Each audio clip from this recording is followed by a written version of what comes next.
കഴിഞ്ഞ 10 വർഷം കൊണ്ട് പിണറായി വിജയന്റെ സർക്കാർ കേരളത്തിൽ ഒരു യൂണിറ്റ് വൈദ്യുതി പോലും കൂടുതൽ ഉൽപ്പാദിപ്പിച്ചില്ല. നിരവധി വൈദ്യുതി നിർമ്മാണ ഈ അണക്കെട്ടുകൾ അല്ലെ പദ്ധതികൾ അല്ലേ, ഇത്തരത്തിലുള്ള വൈദ്യുത പദ്ധതികൾ ഒന്ന് മെച്ചപ്പെടുത്താനോ അല്ലെങ്കിൽ തകരാറിലായതായ പലതും അതിൻ്റെ കേടുപാടുകൾ തീർക്കാനോ ഒരു യൂണിറ്റ് പോലും വൈദ്യുതി കൂടുതൽ ഉൽപ്പാദിപ്പിക്കാൻ ഇവർ ജലവൈദ്യുത പദ്ധതികൾക്ക് പരിസ്ഥിതി പ്രവർത്തകരൊക്കെ ഇതിന് എതിര് നിൽക്കുന്നൊക്കെ അറിയാം. അതൊന്നും വേണ്ട. അപ്പം നിലവിലുള്ളതിൻ്റെ കാര്യക്ഷമത വർദ്ധിപ്പിക്കാനുള്ള ശ്രമം കൂടി ഇവർ നടത്തിയില്ല എന്നുള്ളതാണ് ഏറ്റവും പ്രധാനപ്പെട്ട കാര്യം കേട്ടോ.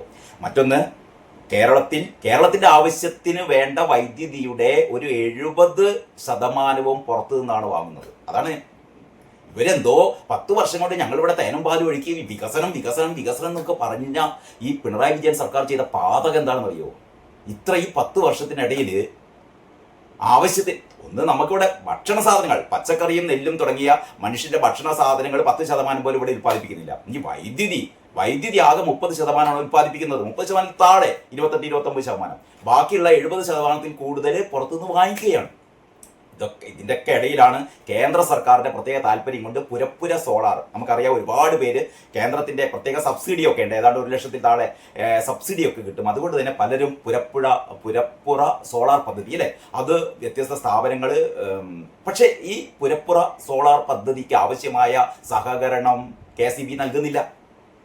അതുകൂടി നൽകുന്നില്ല എന്ന് പറഞ്ഞ് തിന്നില്ല തീറ്റിക്കില്ല. ഇതാണ് KCB പിണറായി വിജയൻ. ഇത് അവസാനം എന്താ സംഭവിച്ചാൽ ഇവിടെ ഉൽപ്പാദിപ്പിക്കുന്ന ജലവൈദ്യുത പദ്ധതിയുടെ അതിനേക്കാൾ യൂണിറ്റ് ഈ പുരപ്പുറ സോളാർ പദ്ധതിയിൽ കേരളത്തിൽ ഉൽപ്പാദിപ്പിക്കുന്നുണ്ട്. ഈ ഉൽപ്പാദിപ്പിക്കുന്നത് സ്റ്റോർ ചെയ്ത് വെക്കാനുള്ള ഒരു ബാറ്ററി യൂണിറ്റ് സംവിധാനം പോലും ഇവരുണ്ടാക്കില്ല. എന്ന് പറഞ്ഞാൽ പകൽ സമയത്ത് ഈ ഉൽപ്പാദിപ്പിക്കപ്പെടുന്ന സോളാർ വൈദ്യുതി പകുതിയിലേറെ നഷ്ടപ്പെട്ടു പോകുന്നു. ഇത് സംഭരിച്ചു വെക്കാനുള്ള സംവിധാനം ഇല്ല. എന്തായാലും ഇവര് വൈദ്യുതി ഉൽപ്പാദിപ്പിക്കുന്നില്ല. ഈ ജനങ്ങൾ ഉൽപ്പാദിപ്പിക്കുന്ന വൈദ്യുതി സംഭരിച്ചു വെക്കാനുള്ള ഒരു സിസ്റ്റം എന്തെങ്കിലും ഉണ്ടാക്കണ്ടേ? എന്റെ പിണറായി വിജയ, എന്താടോ താൻ 10 കൊല്ലങ്ങൾ ഇവിടെ ഉണ്ടാക്കി വെച്ചത്? എന്താ ഇവിടെ പൊളുത്തിയത് അല്ലേ?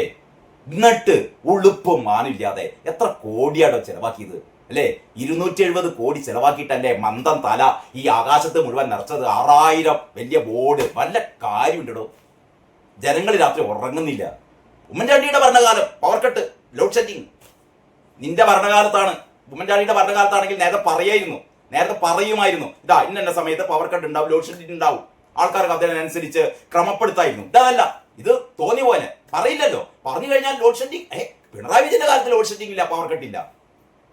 ഉളുപ്പും മാനില്ലാതെ ഇനി പറഞ്ഞിട്ട് കാര്യമില്ല. ഇനി ആകെ 5 ദിവസമേ ബാക്കിയുള്ളൂ. ഇനി ആകെ 5 ദിവസമേ ബാക്കിയുള്ളൂ ഈ പണ്ടാറൊന്ന്, ഈ കുരുപ്പൊന്ന് ഒഴിഞ്ഞു പോകാൻ അല്ലേ? അതിന്റെ ഇടയിലാണ് പറയുന്നത് മൂപ്പരെ പന്തല് കെട്ടി കാത്തിരിക്കുകയാണ്. പന്തല് കെട്ടി 16 അടിയന്തരത്തിന്റെ പന്തലായിരിക്കും. പന്തല് കെട്ടി കാത്തിരിക്കുകയാണ് അത്ര സത്യപ്രതിജ്ഞ ചെയ്യാൻ. മംഗളത്തിലെ വാർത്തയാണ്, ഞാൻ കഴിഞ്ഞ ദിവസം പറഞ്ഞിരുന്നു. ഏതായാലും കരുതലില്ലാതെ ഇരുട്ടിലാക്കി. ഇതിൽ പ്രത്യേക ബോക്സ് ഉണ്ട്. ഔദ്യോഗികമായി അരമണിക്കൂറിൽ താഴെ വൈദ്യുതി നിയന്ത്രണം. പവർ കട്ട്, ലോഡ് ഷെഡിങ് ഒന്നും പറയാൻ പാടില്ല. പിണറായി വിജയന്റെ ഭരണകാലത്ത് അതിദാരിദ്ര്യം എന്ന് പറയുന്നത് വിലക്കിയതുപോലെ പവർ കട്ട്, ലോഡ് ഷെഡിങ് എന്നൊന്നും പറയാൻ പാടില്ല. പകരം എന്താണ് കഴിഞ്ഞ ദിവസം പറഞ്ഞിരുന്നു? പീക്ക് ലോഡ് മാനേജ്മെന്റ് എന്നേ പറയാൻ പറ്റുള്ളൂ. നമ്മളെ ബന്ദ് പാടില്ല എന്ന് പറഞ്ഞപ്പം ബന്ദ് ഹർത്താലാക്കിയല്ലോ, അതേപോലെയാണ് ഈ പരിപാടി. അപ്പൊ ഔദ്യോഗികമായി അരമണിക്കൂറിൽ താഴെ വൈദ്യുതി നിയന്ത്രണം. ഇതുവരെ ഔദ്യോഗികമായി പ്രഖ്യാപനമില്ലായിരുന്നു. ഇപ്പൊ പ്രഖ്യാപിച്ചു. ഇനിയുള്ള ദിവസങ്ങളിൽ ഉണ്ടാവും. എന്തുണ്ടാവും? അതുണ്ടാവും. അത് മറ്റേ പറയാൻ പാടില്ല. ഏത് പറയാൻ പാടില്ല? ഈ പവർ കട്ട്, ലോഡ് ഷെഡിങ് ഒന്നും പറയാൻ പാടില്ല. മറ്റേത് ഉണ്ടാവും കേട്ടോ. അപ്പോൾ അടിയന്തര ഘട്ടമുണ്ടായാൽ സംസ്ഥാനത്ത് വൈകിട്ട് 6-നും 12-നും ഇടയിൽ അരമണിക്കൂറിൽ താഴെയുള്ള വൈദ്യുതി നിയന്ത്രണം ഏർപ്പെടുത്തും. KCB പറയുന്നത്. വൈദ്യുതി ആവശ്യകത ക്രമാതീതമായി ഉയർന്നാൽ പ്രസരണ വിതരണ ശൃംഖലകൾക്ക് തകരാറുണ്ടാക്കുന്നത് ഒഴിവാക്കാനാണ് നിയന്ത്രണം. അത് അത്രേ ഉള്ളൂ. വൈദ്യുതി ആവശ്യകത ക്രമാതീതമായി ഉയർന്നാൽ പ്രസരണ വിതരണ ശൃംഖലകൾക്ക് തകരാറുണ്ടാകുന്നത് ഒഴിവാക്കാനാണ് നിയന്ത്രണം. പൊട്ടന്മാരെ KCB എന്ന് പറയുന്നത്. നിങ്ങളെന്തായാലും ഇവിടെ വൈദ്യുതി ഉൽപ്പാദിപ്പിക്കുന്നില്ല. ശരി, വൈദ്യുതി ഉൽപ്പാദിപ്പിക്കുന്നില്ല. എന്നാൽ വൈദ്യുതി ഇവിടുന്നൊക്കെ കൊണ്ടുവരുന്ന വൈദ്യുതി അതിന്റെ ഒരു പ്രസരണ ശേഷി അതൊന്ന് നോക്കണ്ടേ? ഇത് കൂടിയ കഴിഞ്ഞാൽ ഇതാണ്ട് പൊട്ടി വീഴുന്നൊക്കെ പറയുന്നത്. പൊട്ടി വീഴാത്ത ഒരു സിസ്റ്റം ഉണ്ടാക്കാനാണോ നിങ്ങളൊക്കെ ഉണ്ടാക്കിയത് അവിടെ? ഇത്രയും ബാധിച്ച് ശമ്പളം കൊടുത്തുകൊണ്ട് ഇങ്ങനെ ഒരു ഡിപ്പാർട്ട്മെന്റിന് അവിടെ രൂപം നൽകിയത് ഈ പ്രസരണം കൂടുമ്പോൾ അതിനനുസരിച്ചുള്ള കാര്യക്ഷമമായ ഇത്തരത്തിലുള്ള സംവിധാനങ്ങൾക്ക് ഒരുക്കാൻ വേണ്ടിയിട്ടാണ്. അതല്ലാതെ തകർന്നു വീഴുന്നുള്ളതുകൊണ്ട് ഇതാണ്ട് ഒഴിവാക്കലാണ്. കഴിഞ്ഞ ദിവസം ഒരു പണ്ട് പറയുന്നത് ഇൻഡക്ഷൻ കുക്കർ ഉപയോഗിച്ചതുകൊണ്ടാണ് ഈ പീക്ക് സമയത്ത് വൈദ്യുതി കൂടുതൽ ഉപഭോഗം. ഈ 20 ലക്ഷം മറ്റേ ഇൻഡക്ഷൻ കുക്കറുകൾ 20 ലക്ഷം ഇൻഡക്ഷൻ കുക്കറുകൾ കഴിഞ്ഞ മാസം ജനങ്ങൾ ഉപയോഗിക്കാൻ തുടങ്ങി. ഏടാ പൊട്ട, ഏത് കണക്കാടോ, എന്ത് ഡാറ്റയാടോ ഉള്ളത്? 20 ലക്ഷം ഇൻഡക്ഷൻ കുക്കർ വാങ്ങി തന്നെ ഇരിക്കട്ടെ, ഈ ആൾക്കാരൊക്കെ രാത്രി 10 മണിക്ക് ശേഷമാണോ ഈ ഭക്ഷണം പാകം ചെയ്യുക? ഇത് എവിടുത്തെ വല്ല ബോധവും ഇവരുണ്ടോ?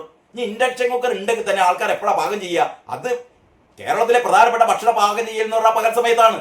ഈ രാത്രി 12 മണിക്കാണ് ആൾക്കാരെല്ലാവരും പാടെ ഇൻഡക്ഷൻ കുക്കർ കത്തിക്കുക.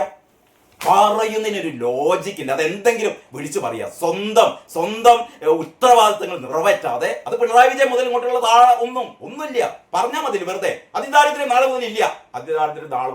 എന്നിട്ടാണ് ആ പാവം ഒരു പയ്യൻ മൂർഖൻ പാമ്പ് കടിച്ച് മരിച്ചല്ലോ, ആ വീടൊക്കെ കണ്ടല്ലോ നെഞ്ചത്തടിച്ച് കരഞ്ഞു പോകും നമ്മള്. എന്നിട്ടാ പറയുന്നത് അതിദാരിദ്ര്യം ഇല്ല. അപ്പൊ അതേപോലെയാണ്. പവർ കട്ടില്ല, ലോഡ് ഷെഡിങ് ഇല്ല, ഉള്ളത് മറ്റേ ചെറിയ നിയന്ത്രണം. അതാണ് ഇപ്പൊ ഔദ്യോഗികമായി പ്രഖ്യാപിച്ചു. അപ്പൊ അങ്ങനെയാണ് മലയാള മനോരമയെ. മാതൃഭൂമിയുടെ മെയിൻ സ്റ്റോറിയാണ് വൈദ്യുതി നിയന്ത്രണം ഉറപ്പിച്ചു. കെ ഷോക്ക് എന്നാ പറയുന്നത്. കെ ആണല്ലോ. K shock. രാത്രിയിൽ അരമണിക്കൂർ വരെ വൈദ്യുതി മുടങ്ങും. കേട്ടോ അന്തംഗമ്മികളെ, load shedding, power cut. Load shedding ഇല്ല. അത് ഉമ്മൻചാണ്ടിയുടെ പറഞ്ഞ കാലത്ത് ലോഡ് ഷെഡിങ്, പവർ കട്ട്. ഞങ്ങളാണെങ്കിൽ നിങ്ങൾ ഇട്ടാൽ ട്രൗസർ, നമ്മൾ ഇട്ടാൽ ബർമൂഡ. അപ്പൊ അതാ പറയുന്നത്. രാത്രിയിൽ അരമണിക്കൂർ വരെ വൈദ്യുതി മുടങ്ങും. മുൻകൂട്ടി അറിയിക്കില്ല. മുൻകൂട്ടി അറിയിക്കുന്നില്ല കേട്ടോ. മുൻകൂട്ടി അറിയിക്കുന്ന പ്രശ്നമില്ല. മുൻകൂട്ടി അറിയിച്ചു കഴിഞ്ഞാൽ ഇത് രേഖയിലായി പോവില്ലേ? അതായത് പിണറായി വിജയന്റെ ഭരണകാലത്തും വൈദ്യുതി നിയന്ത്രണം എന്നുള്ള രേഖയില്ല. അപ്പൊ അത് മുൻകൂട്ടി അറിയിക്കുന്നൊന്നുമില്ല. ഞങ്ങൾ കട്ടാക്കും, ഞങ്ങൾ കട്ടാക്കും. അങ്ങനെ ഇതുവരെ കക്കല് മാത്രമേ. ഇനി കക്കലും മുക്കലും നക്കലും. ഇനി അപ്പൊ കക്കല് നക്കല് പ്ലസ് കട്ടാക്കലും ആയി. ഇനി അതിന്റെ അങ്ങേപ്പുറമില്ലല്ലോ. അപ്പൊ അതാണ് മാതൃഭൂമിയെ. ഇനി കേരളകൗമുദി ഇതാ അരമണിക്കൂർ ഇരുട്ടടി എന്നാ പറഞ്ഞത്. ശരിക്കും ഇതാണ് എന്താ പറയാ മികച്ച തലക്കെട്ട്. അരമണിക്കൂർ ഇരുട്ടടി, ലോഡ് ഷെഡിങ് വൈകിട്ട് 6-നും രാത്രി 12-നും ഇവിടെ. ഏതായാലും കേരളകൗമുദി ധൈര്യം കാണിച്ചു. ലോഡ് ഷെഡിങ് പിണറായി വിജയനും KSEBയും ലോഡ് ഷെഡിങ് എന്ന് പറയാൻ പാടില്ല എന്ന് പറഞ്ഞാലും ആൾക്കാർക്ക് മനസ്സിലാകുന്ന ഭാഷ ഇതല്ലേ, പവർ കട്ട് ലോഡ് ഷെഡിങ്. അല്ലാതെ പീക്ക് ടൈം ലോഡ് മാനേജ്മെന്റ് അല്ലെ, PLM, പീക്ക് ലോഡ് മാനേജ്മെന്റ് എന്ന് പറയേണ്ട കാര്യമില്ല. പവർ കട്ട് ലോഡ് ഷെഡിങ് പച്ച മലയാളത്തിൽ പറഞ്ഞാൽ മതിയിടോ. ഇത് മറ്റേ മുണ്ടക്കായ് ചൂരൽമലയില് ഈ മറ്റേ വിള്ളലില്ല അവിടെ ക്രക്ക് എന്ന് പറഞ്ഞ അതാണെന്ന് നമ്മുടെ CEO പറഞ്ഞല്ലേ. ഏത് CEO? നമ്മുടെ ഊരാളുകളുടെ CEO പറഞ്ഞ മാതിരി വിള്ളലൊന്നുമില്ല എന്ന്. അത് ക്രാക്കല്ലേ എന്ന് പറഞ്ഞ പൊട്ടന്മാരാണ്. ഏതായാലും ആ പൊട്ടൻ മറ്റേ പൊട്ടനേക്കാളും ഭേദാട്ടോ. ഇത് ഉരച്ച് കണ്ട് ചോർച്ചയെ ഇവിടെ ചോർച്ച ഞാൻ ഉരച്ച് മാറ്റി കൂലിപ്പണിക്കാരൻ രാജൻ. ഇങ്ങനെ എന്തെല്ലാം അലവലാദികളാണ് പിണറായി വിജയന്റെ. ഏതായാലും ലോഡ് ഷെഡിങ് വൈകിട്ട് 6-നും 12-നും ഇടയിൽ. ലോഡ് ഷെഡിങ് വൈകിട്ട് 6-നും രാത്രി 12-നും ഇടയിൽ. എപ്പോൾ എവിടെ എങ്ങനെ എന്ന് വ്യക്തമല്ല. KSEBക്ക് കണക്ക് പിഴച്ചു, അനുമതി തേടാൻ വൈകി, കമ്മീഷന്റെ കടുംപിടുത്തവും എന്നൊക്കെ പറഞ്ഞിട്ട് എനിക്ക് തോന്നുന്നു വളരെ വളരെ വിശദമായ സ്റ്റോറിയാണ്. ആവശ്യകതയുടെ 70%-ലേറെ വൈദ്യുതിയും പുറത്തുനിന്ന് വാങ്ങുന്ന സംസ്ഥാനം എന്ന നിലയിലും പ്രതിസന്ധിയുണ്ട് എന്നൊക്കെ പറഞ്ഞിട്ട് വളരെ വിശദമായ PH സനൽകുമാറിന്റെ വാർത്തയാണ്. എന്ന് എനിക്ക് തോന്നുന്നു മലയാള മനോരമയേക്കാൾ മാതൃഭൂമിയേക്കാൾ കാര്യങ്ങൾ മനസ്സിലാവുന്ന രീതിയിൽ അവതരിപ്പിച്ചത് കേരളകൗമുദിയാണ് കേട്ടോ.